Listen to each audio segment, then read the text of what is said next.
नमस्कार, आप सभी का स्वागत है रेडियो द्वारका में। आज जिस भविष्य की मैं बात कर रहा हूं वो बहुत ही आम हो गई है और अक्सर जब मैं अपने घर के आसपास की रेड लाइट पर यह स्थिति देखता हूं तो बड़ी हैरानी होती है। अगर आपके घर के पास भी ट्रैफिक सिग्नल पर इसी तरह की स्थिति है तो आप कमेंट में जरूर लिखिएगा अपनी जगह किस जगह पे, और अगर ट्रैफिक सिग्नल को बता पाए तो बहुत अच्छा रहेगा।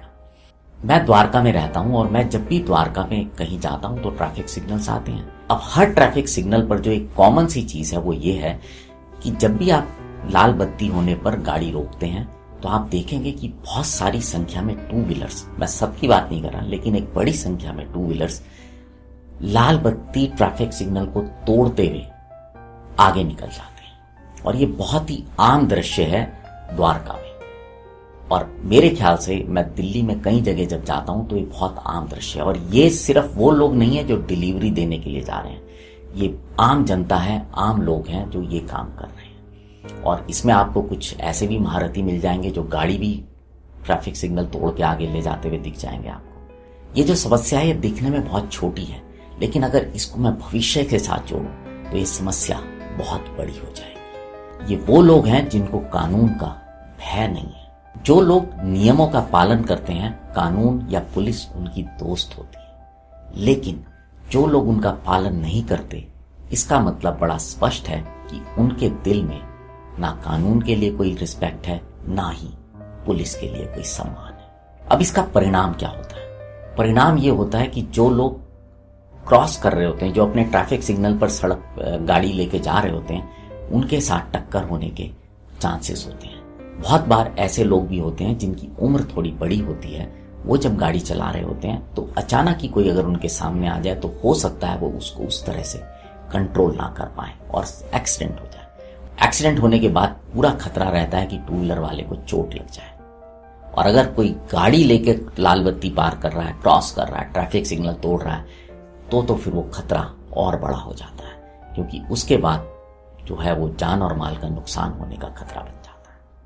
जो मुझे इसमें सबसे बड़ी परेशानी भविष्य के लिए दिखती है वो ये दिखती है कि कल जब इन्हीं टू व्हीलर वालों में से लोग गाड़ियां खरीदेंगे तब क्या होगा, क्योंकि इनको तो आदत ही नहीं है कि ट्रैफिक सिग्नल पर रुकना है। और जब ये गाड़ियां लेकर ट्रैफिक सिग्नल तोड़ेंगे तो उस समय दिल्ली की स्थिति बहुत ही भयावह हो जाएगी। और एक आपको बड़े मजे की बात बताता हूं कि जिन ट्रैफिक सिग्नल्स पे सीसीटीवी कैमरे लगे हुए हैं, मैं देखता हूं कि उन पर भी लोग बिल्कुल नहीं डरते और ट्रैफिक सिग्नल तोड़ते हुए निकल जाते हैं।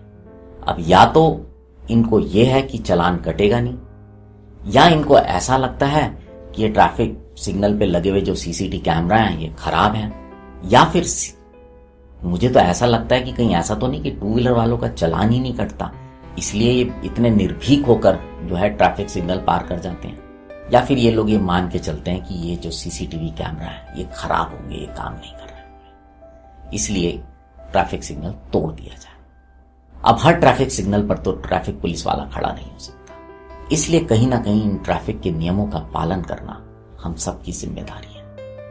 अब इस समस्या का समाधान दो ही लोगों के पास है। एक तो वो जो ट्रैफिक सिग्नल तोड़ रहे हैं वो सुधर जाएं, मान जाएं, स्वयं ही नियमों का पालन करें।